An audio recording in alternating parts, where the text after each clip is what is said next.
excited to be here. I kind of want to tell you a little bit more of the, I don't want to say basics, because we don't really know anything about my syndrome.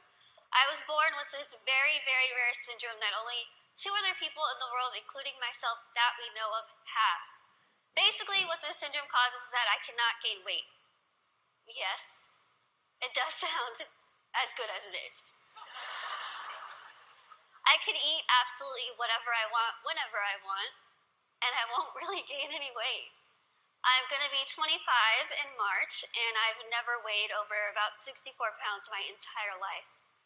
When I was in college, I didn't hide, everyone knew it was there, but it was a giant tub of Twinkies, donuts, chips, Skittles, and my roommate would say, I could hear you at 12:30 reaching under your bed to get food. But I'm like, you know what? It's all right. I can do these things. Because there are benefits to this syndrome. There are benefits to not being able to gain weight. There are benefits to being visually impaired. There are benefits to being kind of really small. A lot of people think, Lizzie, how in the world are you saying there's benefits when you can only see out of one eye? Let me tell you what the benefits are, because they're great. I wear contacts. Half off contacts. When I wear my reading glasses, half off prescription. If somebody is annoying me, being rude, stand on my right side. It's like you're not even there. I don't even know you're standing there. Right now, if I stand like this, I have no clue that there's this whole side of the room. Also, being small, I am very willing to volunteer myself to go to Weight Watchers, go to some gym and say, hi, I'm Lizzie. I will be your poster child. Put my face on whatever you need and I will say, hi, I use this program. Look how well it worked. Even though there are really amazing things that have come from this syndrome, there are also things that have been very, very difficult, as you can imagine. Growing up, I was raised 150% normally. When I was my parents' first child, and when I was born, the doctors told my mom, your daughter has no amniotic fluid around her at all. So when I was born, it was a miracle that I came out screaming. The doctors told my parents, we just want to warn you, expect your daughter to never be able to talk, walk, crawl, think, or do anything by herself. Now, as first-time parents, you could think that my parents would say, oh no, why? Why are we getting our first child to have all these unknown problems? That's not what they did. The first thing they told the doctor was, we want to see her, and we are going to take her home and love her and raise her to the best of our abilities. And that's what they did. I credit pretty much everything that I've done in my life to my parents. My dad is here with me today, and my mom is at home watching. Hi, Mom. She's recovering from a surgery, and she has been the glue that's held our family together and giving me the strength to see that she's going through so much, but she has this fighting spirit that she's instilled in me. That I have so proudly been able to stand in front of people and say, you know what? I've had a really difficult life, but that's okay. That's okay. Things have been scary. Things have been tough. One of the biggest things that I had to deal with growing up was something that I'm pretty sure every single one of us in this room has dealt with before. Can you guess what that is? Starts with a B. Can you guys guess it? Boys. Bullies. I know what y'all are thinking. I should have come. Why couldn't I sit here with them?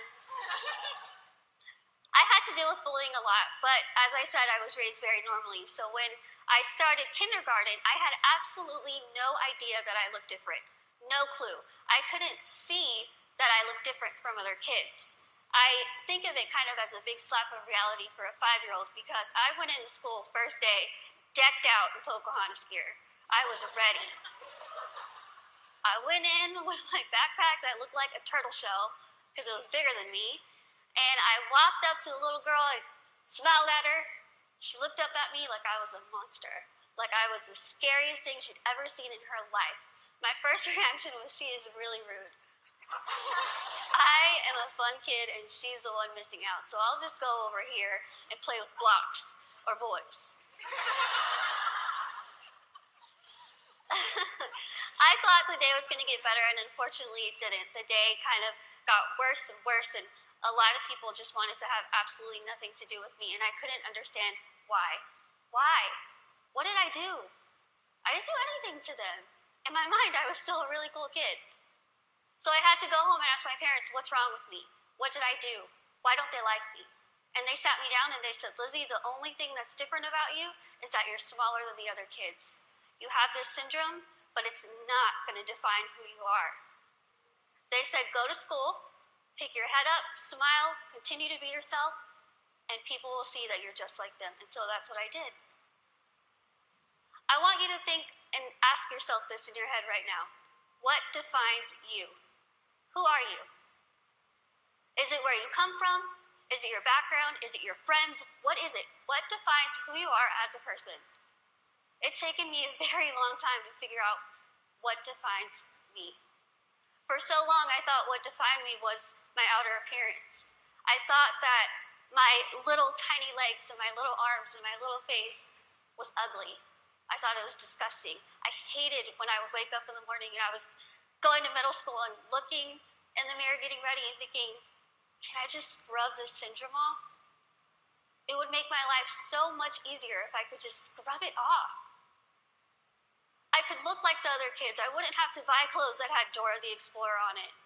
I wouldn't have to buy stuff that was bedazzled when I was trying to be like the cool kids. I would wish and pray and hope and do whatever I could to pray that I would wake up in the morning and I would be different and I wouldn't have to deal with these struggles. It's what I wanted every single day, and every single day I was disappointed. I have an amazing, amazing support system around me who never pity me, who are there to pick me up if I'm sad, who are there to laugh with me during the good times, and they taught me that even though I have this syndrome, even though things are hard, I can't let that define me. My life was put into my hands, just like your lives are put into yours. You are the person in the front seat of your car. You are the one who decides whether your car goes down a bad path or a good path. You are the one that decides what defines you. But let me tell you, it could be really really hard to figure out what defines you. Because there are times where I would just get so annoyed and frustrated, and I don't care what defines me. When I was in high school, I found a video, unfortunately, that somebody posted of me, labeling me the world's ugliest woman. There were 4 million views to this video, 8 seconds long, no sound, thousands of comments, people saying, Lizzie, please just do the world a favor, put a gun to your head and kill yourself. Think about that. If people told you that, strangers told you this. I cried my eyes out, of course, and I was ready to kind of fight back, and something kind of clicked in my head, and I thought, I'm just going to leave it alone. I kind of started realizing that my life is in my hands. I could either choose to make this really good, or I can choose to make this really bad. I could either be grateful and open my eyes and realize the things that I do have and make those the things that define me. I can't see out of one eye, but I can see out of the other. I might get sick a lot, but I have really nice hair. Thanks. You guys are like the best little section right here. Oh, you lost my train of thought. Okay, where was I? Hair. Okay, thank you. Okay. So I could either choose to be happy or I could choose to kind of be upset with what I have and still kind of complain about it. But then I started realizing, am I going to let the people who called me a monster define me?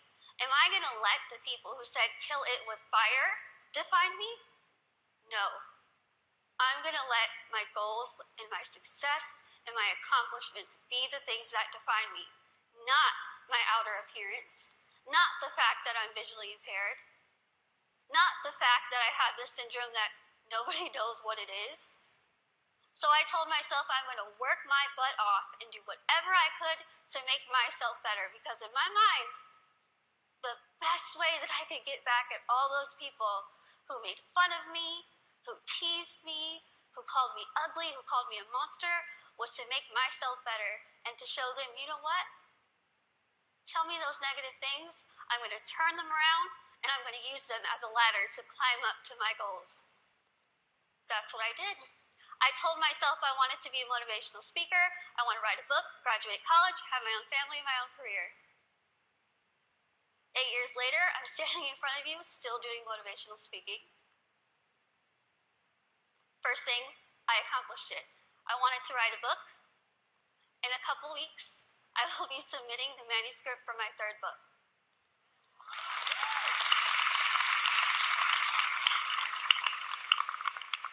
I wanted to graduate college, and I just finished college. I'm getting a degree. I'm getting a degree in communication studies from Texas State University in San Marcos, and I have a minor in English. I really tried to use real life experience while I was getting my degree, and my professors were not having it. But I wanted to have, lastly, my own family and my own career. And family part is kind of down the line. My career part, I feel like I'm really doing well with it, considering the fact that when I decided I wanted to be a motivational speaker, I went home, I sat in front of my laptop, went to Google, typed in how to be a motivational speaker. I'm not even joking. I worked my butt off. I used the people who were telling me that I couldn't do this to motivate me. I used their negativity to light my fire to keep going. Use that. Use that. Use that negativity that you have in your life to make yourself better, because I guarantee you, you will win. Now, I want to end with asking you again. I want you to leave here and ask yourself what defines you. But remember, brave starts here. Thank you.